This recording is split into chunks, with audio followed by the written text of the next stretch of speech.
that Abraham and these other men were not some supernatural Christians. They were just like you. The promises were to them. The promises are to us.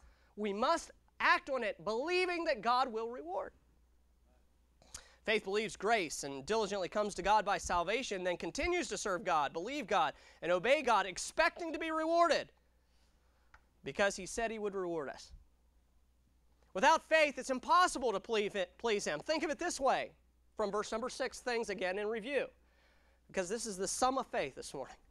Think of it this way. At best, if you do not believe, at best, listen, if you don't live your life by faith, at best, some of you are already asleep. You really need this. I love you, but you really need it. At best, faithlessness is not believing and acting on what God has said. At best, faithlessness is disobedience. Okay, because God says do this, or God gave you a promise to act upon in your finances or whatever, and you don't do it, so it's disobedience. Faithlessness, at best, is disobedience. At worst, it's calling God a liar. It's blasphemy.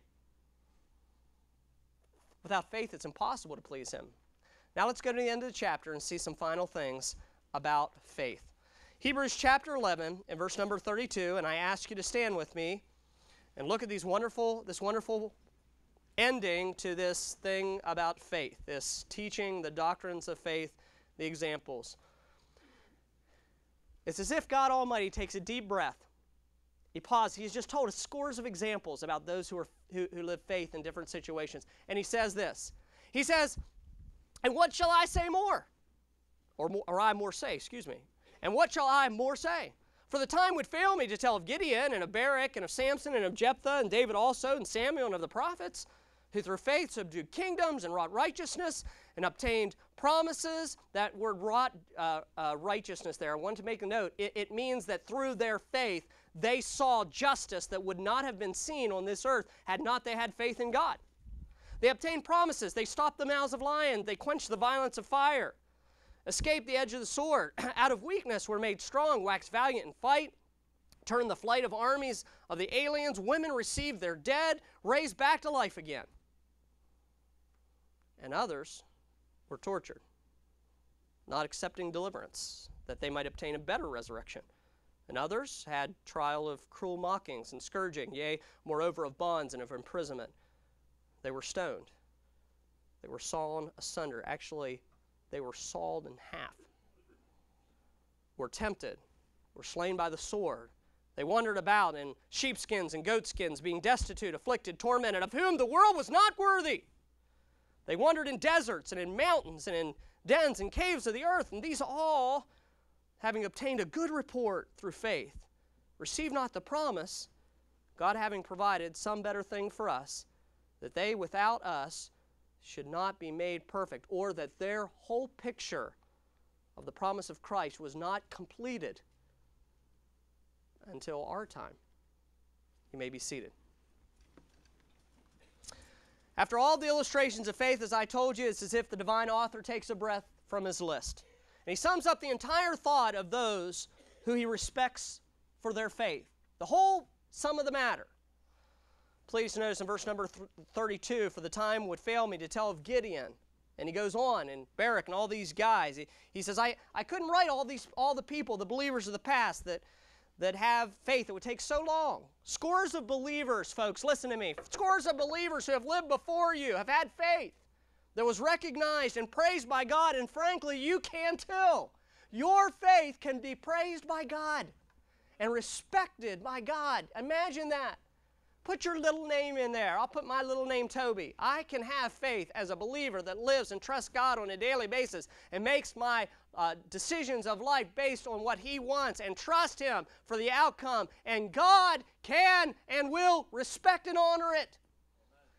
And they are no greater than you. These are just examples so that you will have faith and live by faith. Imagine that. My faith can be respected. The writer says, the time would fail me to tell you of all these people. There are scores of examples of believers who had faith in God and His Word and His promises and His rewards. And this calls for you also, in your particular situations of life, people of Lighthouse Baptist Church, to have faith in God and act on it. Risk it. Walk out on the limb on it. Do whatever. God is faithful. God is trustworthy. God will honor it in His time, in His way. He is worthy. He can be trusted. Have faith in Him. God will respect your faith. He'll reward it. And He'll note it just like all these believers. Notice that faith has been the conduit for God to do many, many great things on this earth in the sight of unbelievers. Look at verse 33. It says, through faith, who through faith subdued kingdoms and wrought righteousness and obtained promises and stopped the mouths of lions and quenched the violence of fire, escaped the edge of the sword, out of weakness were made strong, waxed valiant in flight, turned to flight the armies of the aliens. Women received their dead, raised back to life again. It's certain that through people just like you, their faith, God was able to use it as a conduit to do incredible miracles on this earth and great things in people's lives and in your life. These answers to prayer miracles listed here are so diverse. You scan verse 33 through 35, the first part there, so diverse. You know, I first, when I started studying, I started trying to categorize these and try to learn something more about faith. The fact is that it's all over the place in whatever situation. You can never list so many situations as God can be faithful to you in. There's never a situation, let me back that backwards. There's never a situation that you can be in where God will not be faithful to you, believer. If you trust Him and you follow Him and you do it His way and stand in His promises.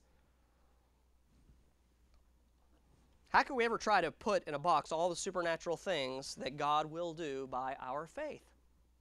We cannot box it. With God, all things are possible. And I want to, again, slowly read these with you understanding that these are not supernatural people. They are not supernatural Christians. But they had faith in a supernatural God. They just simply, in fact, faith is a very base thing that even a child can do. It is certainly and absolutely and very blindly, if necessary, believing God and trusting God. No reservations. God doesn't need you to make excuses for Him. He is faithful His way. He is always faithful His way. And there's not one believer that He's ever left down, that in the long run, that it will not be proved in eternity that He was there and He was faithful. And He did exactly what He wanted. It's the devil who tells you otherwise. He's the liar. Look at what God has done through people's faith. Verse 33, who through faith subdued kingdoms and wrought righteousness. That means saw justice come, obtained promises, stopped the mouths of lions, quenched the violence of fire, escaped the edge of the sword, out of weakness were made strong, waxed valiant in fight, turned to flight the armies of the aliens. Women received their dead raised to life again. Wow! God worked in so many ways through people, regular, ordinary people's faith. These are extreme miracles of faith that teach us that there's absolutely nothing God cannot do in your life. And you must believe Him, and you must trust Him. And don't push the issue to the side, and don't ignore the issue, and don't try to work out the situation. That is unbelief.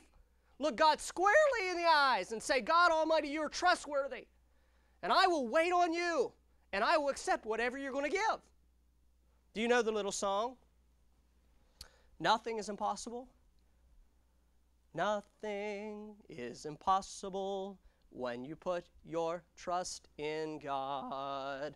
Nothing is impossible when you're trusting in His Word. Hearken to the voice of God to thee. Is there anything too hard for me? Then put your trust in God alone and rest upon His Word. For everything, yes, everything, oh, everything is possible with God.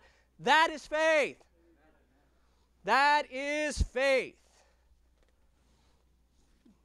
But here also in our text is another truth that perhaps about faith you haven't considered.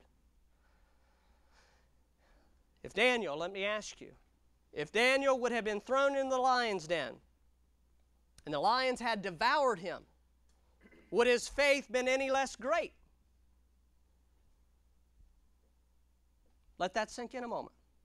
Would it have been any less noble had the lions not gotten lockjaw and they would have devoured Daniel? Would it have been any less powerful of faith had not the lion's been stopped? The answer is this: God doesn't always choose to do some great